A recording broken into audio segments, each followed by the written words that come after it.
jirachuun tasanuma malee kumaantamaan dhumnee dhalootamaan oolle kumaantamaan dhumnee kaanee maan falmanne yaa Oromooti yadduutiinumaan oolle yaa Oromooti yadduutiinumaan oolle duutiinumaan oolle qawwee fannifadhee gaaratti hirkatee innansaa eeggataa garaasaa hidhatee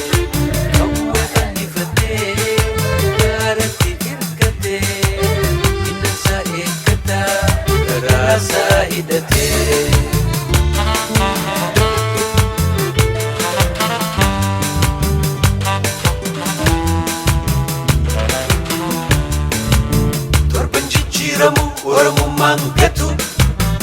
booda deebi'ee isa diinnin bitu tokkichi ilma Oromaa takka yoo muratu torban jijjiiramu Oromummaan gatu booda deebi'ee isa diinnin bitu tokkichi ilma Oromaa takka yoo muratu qawwee fannifatee Oromoon falmatee diinansaa eeggataa garaasaa hidhatee qawwee fannifatee gaaratti hirkatee diinansaa eeggataa garaasaa hidhatee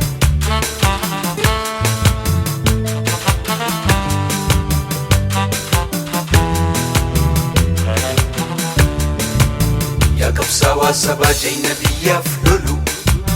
kan dinnan biyya isaa haloolee walwalu jiraadhu yaa qeeroo maqaan si haa bulu yaa qabsaawaa sabaa jayna biyyaaf lolu kan dinnan biyya isaa haloolee walwalu jiraadhu maqaan si haa bulu qawwee fannifatee Oromoon falmatee diinansaa eeggataa garaasaa hidhatee qawwee fannifatee Oromoon falmatee diinansaa eeggataa garaasaa hidhatee namni biyya isaatii fi haqa isaa irratti du'e tasaa jannata inshaa Allah yaa haadha goota deessi obsi jajjabaadha waaqayyo jabina siifaa kenna mara addunyaatii fi Oromiyaa keessa uummanni Oromoo akka tokko ta'ee diina isaa irraa cabsuudhaaf mirga ofii falmachuudhaaf harka tokko ta'uu